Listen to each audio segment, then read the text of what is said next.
El video de hoy es un poco diferente a los que he presentado hasta ahora con temas de divulgación propios de mi actividad profesional en la industria del petróleo y el gas o de inquietudes personales.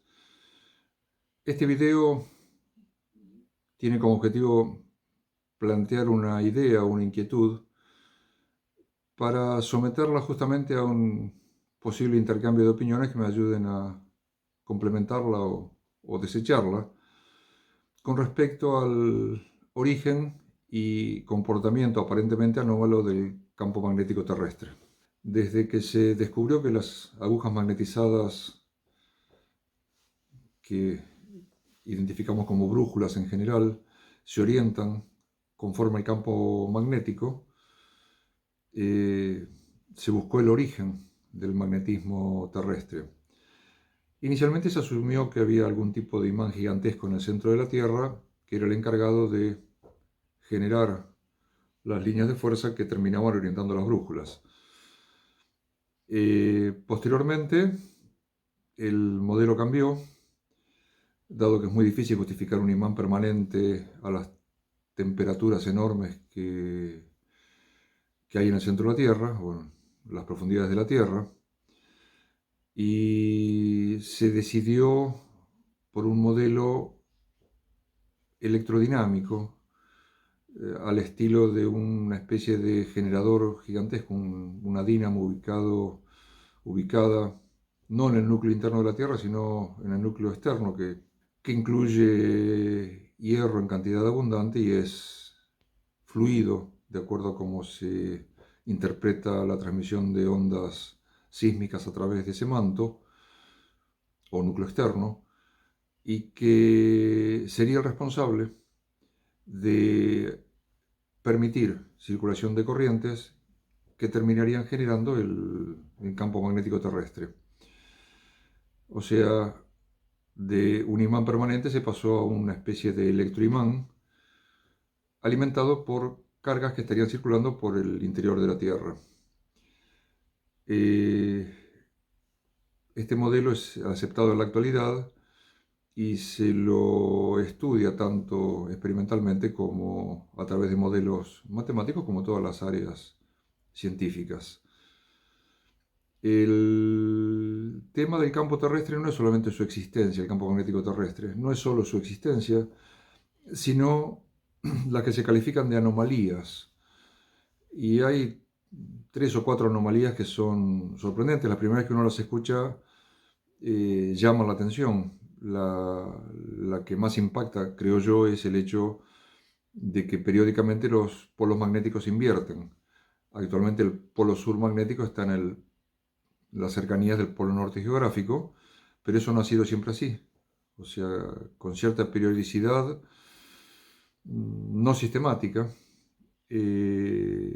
se genera la inversión de la polaridad del geomagnetismo, cosa que queda registrada en depósitos basálticos de estructuras que responden o alineamientos dentro de esos depósitos que responden a la orientación de las líneas del campo magnético, de modo tal que extrayendo rocas de subsuelo se puede deducir o calcular cuál era la orientación e incluso la intensidad del campo magnético a lo largo de los millones de años, desde los aproximadamente 3.500 millones de años hacia atrás, que está documentada la existencia del campo magnético terrestre. Esta inversión ya de por sí es llamativa, pero es mucho más llamativo el hecho de que sucede no invirtiendo a través de un giro con cierta trayectoria la ubicación de los polos, sino que lo que ocurre es una disminución del campo magnético global y un resurgimiento con polaridad invertida. O sea, primero se atenúa el campo magnético actual, por ejemplo, y a medida que va tomando fuerza la toma, pero en sentido contrario, la orientación de los polos a la que tiene actualmente. Entonces, primero tenemos el hecho de que se invierta. Segundo, que se invierte de una manera aparentemente extraña, no dando vuelta el generador del magnetismo, sino primero anulándose y después generándose de vuelta, pero en sentido contrario. Otra anomalía es que, eh, algo que resulta sorprendente es que el campo magnético no está alineado con el eje de rotación de la Tierra, el eje norte-sur geográfico. Eh, Puede no ser una anomalía, pero requiere algún tipo de explicación porque si fuera resultado de giros asociados a toda la masa planetaria, uno esperaría que estuviera asociado inicialmente al eje geográfico. Otra anomalía es que no solo está desalineado con los polos geográficos, sino que tiene derivas permanentes. En la actualidad el polo norte magnético, que es el más estudiado, se sabe que está desplazándose a razón de unos 40, 50 kilómetros por año, lo cual es magnitudes en tiempos geológicos, es fenomenal. Son magnitudes medibles en tiempos humanos y perfectamente identificables. De hecho, cuando uno busca información, se supone que estamos en las cercanías de una inversión del campo magnético. O sea, primero, el campo magnético se invierte de manera aparentemente anómala o llamativa.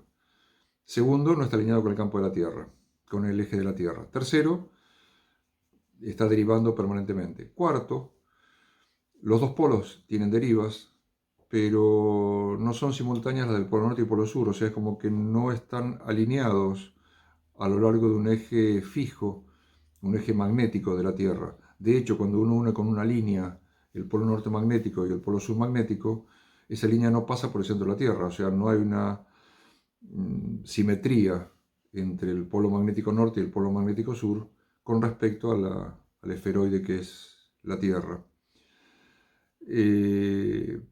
Por otro lado, se sabe que hay planetas que tienen fenómenos magnéticos, campos magnéticos, algunos muy intensos, como el caso de Júpiter, y otros débiles pero llamativos en sí mismos porque no se esperaría en principio que tengan campos magnéticos. Es el caso de Mercurio, que al no tener un núcleo ferroso al estilo de la Tierra, es difícil justificar la existencia de un campo magnético por más que sea débil.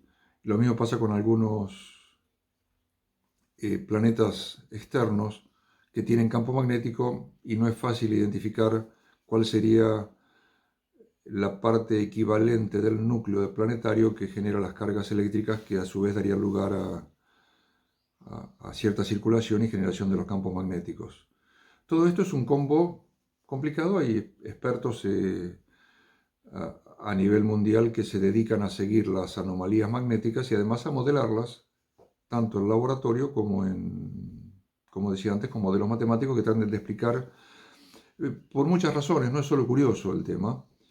Si de repente el campo magnético de la Tierra desapareciera, estaríamos expuestos sin ningún tipo de protección a los rayos cósmicos y sobre todo a los rayos o a las cargas que vienen junto con las tormentas solares o los vientos solares, y eso impactaría sobre la vida, en el sentido de que iones a alta velocidad afectan el funcionamiento de la biología que conocemos, y por otro lado afectaría también nuestras comunicaciones o telecomunicaciones, cosa que se sabe que ocurre en los satélites cuando están expuestos a ráfagas de lo que se llaman tormentas solares, justamente. Bueno, el campo magnético, una de las virtudes o características que tiene en la Tierra es que desvía esos iones, tanto los que vienen del cosmos profundo como los que vienen del Sol, y protegen, en alguna medida es una especie de capa protectora que nos protege de esa intemperie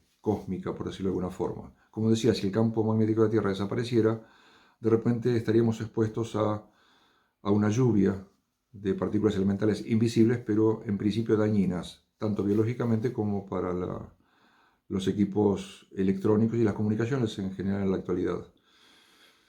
Bueno, dentro de todo este panorama, como persona curiosa, y como muchos seguramente, tratando de entender la información que uno recibe, me surgió una pregunta que es justamente la que quiero compartir. Si no es posible que el campo magnético terrestre no derive de fenómenos dentro del centro de la Tierra, sino de fenómenos superficiales de la Tierra. A ver, dicho así suena disparatado, Pero imaginemos que la Tierra, en lugar de ser un cuerpo neutro, está cargado electrostáticamente, con cargas positivas o cargas negativas. En ese caso se transformaría en una esfera con cargas superficiales que gira sobre su eje. Y eso se sabe y se calcula perfectamente, genera campos magnéticos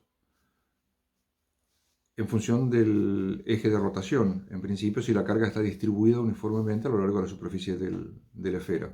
La esfera no tiene por qué ser conductora, podría ser del material menos conductor que imaginemos, puede ser de diamante. Si está cargada electrostáticamente, al girar sobre su eje, el propio giro es el equivalente a corriente circulando a través de espiras conductoras. Es el giro el que se encarga de mover las cargas eléctricas y eso genera campos magnéticos. Entonces la pregunta pasa a ser no si eso puede ser un modelo válido, sino cómo es posible que la Tierra esté cargada electrostáticamente. Bueno, acá vienen una serie de datos que permitirían armar una primera idea o inquietud, como decía al comienzo, que es lo que quiero compartir. Primero, que los campos electrostáticos no se ven. Si existen, son difíciles de ver, excepto por sus manifestaciones secundarias, y no siempre son fáciles de detectar, aunque sean muy intensos. La prueba la tenemos en que entre la superficie de la Tierra y las capas altas de la atmósfera hay millones de voltios de diferencia de potencial que solo se manifiestan en las tormentas eléctricas. De hecho, esos campos que existen, incluso en ausencia de tormentas eléctricas, hacen que el voltaje equivalente a la altura de nuestra cabeza con respecto al suelo genere una diferencia de potencial, como decía, entre nuestra cabeza y el suelo a la altura de nuestra cabeza, no a nuestra cabeza, perdón, a la altura de nuestra cabeza una diferencia potencial de unos 100 a 200 voltios.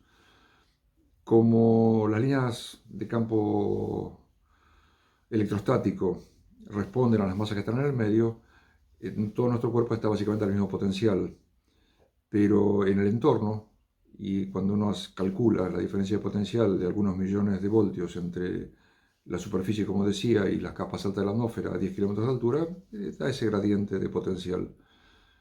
Es medible con mucho esfuerzo.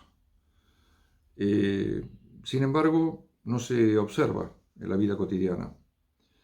Eh, Sencillamente porque estamos equilibrados con el entorno. Es la misma razón por la cual no percibimos que estamos sometidos a una presión de una atmósfera de casi 1 kilo por centímetro cuadrado, que no nos comprime sencillamente porque interiormente tenemos la misma presión. Al estar equilibrados con el entorno no se nota el valor absoluto. Tanto es así que podemos medir electrocardiogramas con milivoltios de diferencia en medio de una tormenta eléctrica que esté generando fluctuaciones de potencial fenomenal alrededor nuestro.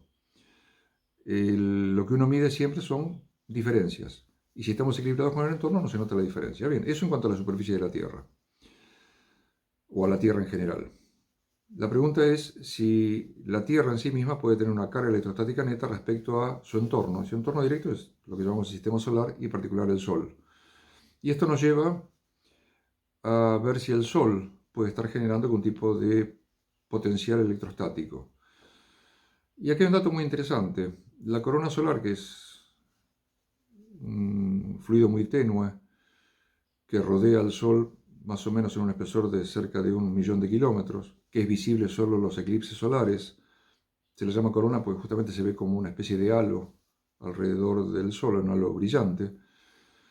Es un plasma que está a cerca de 2 millones de grados. Con lo cual, si aceptáramos que hay un equilibrio térmico entre los componentes de ese plasma, que son básicamente electrones, protones y partículas alfa o núcleos de átomos de helio, que a esa temperatura permanecen ionizados pero chocan entre sí. Si hay un equilibrio térmico, decía, la igualdad de temperatura hace que las partículas con menos masa se muevan más rápido, porque desde que se desarrolló la teoría cinética de los gases sabemos que lo que se equilibra a igual temperatura son las energías cinéticas de las moléculas o objetos atómicos o subatómicos que chocan.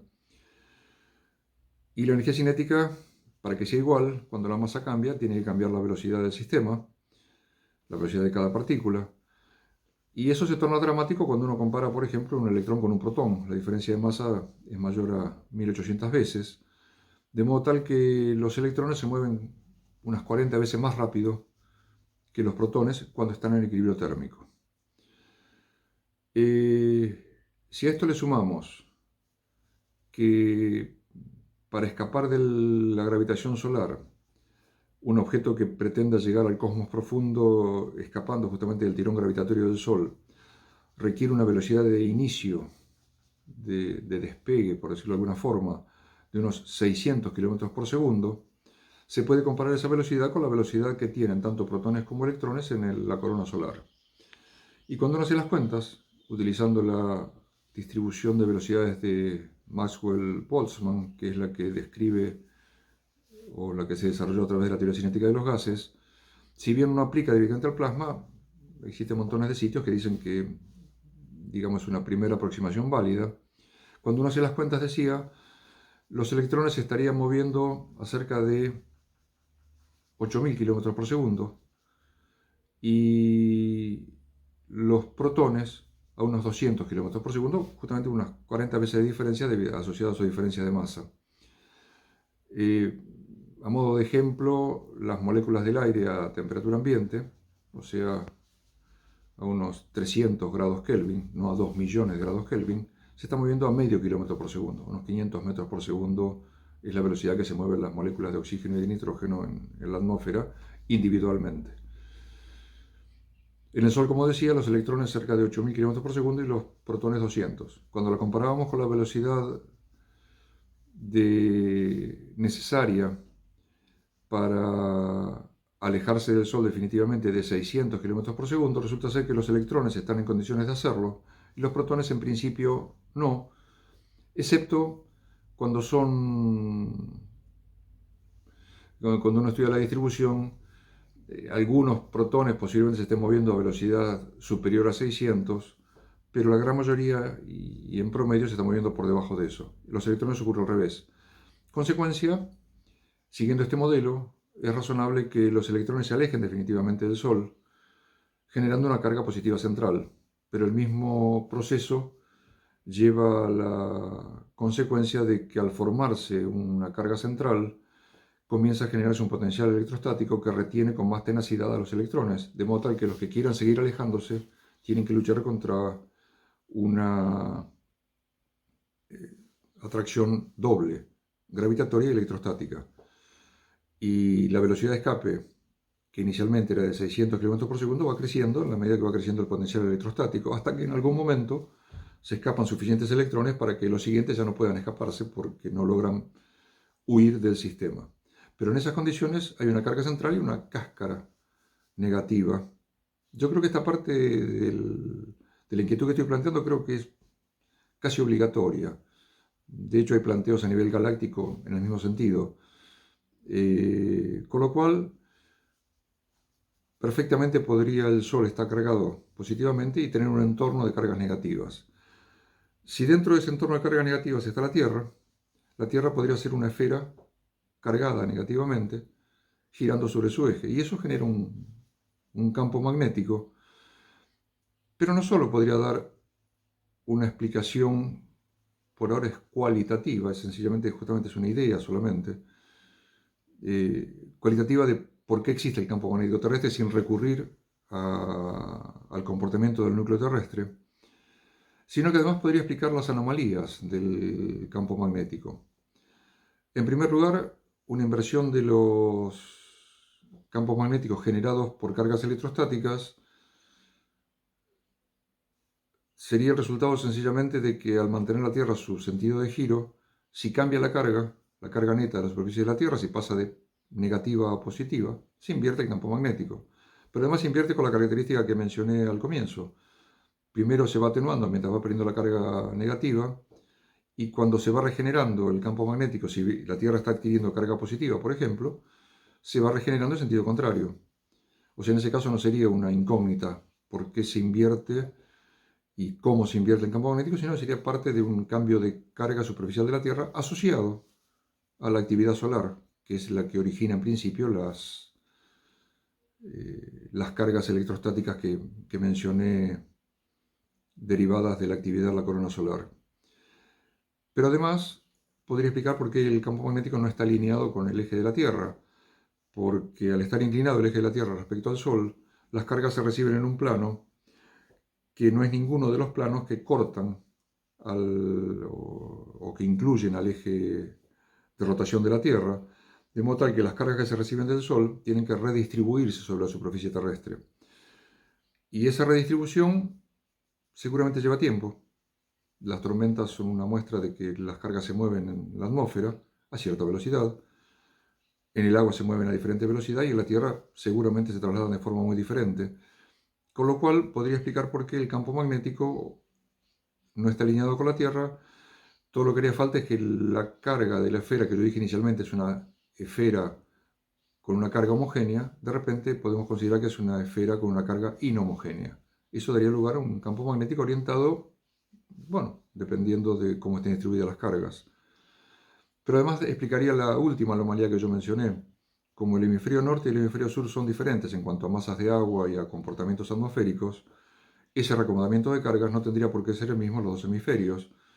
Y eso podría hacer que la carga no solo esté distribuida inequitativamente, sino que lo haga en forma diferente en el hemisferio norte que en el hemisferio sur, dando como resultado que los polos norte magnético y polo sur magnético, cuando uno los une, esa línea no pase por el centro de la Tierra, porque cada uno tendría una distribución de cargas que haría que su propio polo esté ubicado o desalineado o deslocado con respecto al otro. Insisto, esto no es más que una hipótesis que no tiene números, es solamente un modelo imaginativo, una inquietud, podría decirlo. Y la idea de compartir esta charla es sencillamente, bueno, someterla a análisis, a discusión y a retroalimentación particularmente. Seguramente hay gente competente para hacer cuentas y comprobar si esto es sencillamente una idea equivocada o puede tener algún asidero, que en principio tendría alguna importancia en cuanto a explicar fenómenos y a entender el comportamiento del magnetismo terrestre.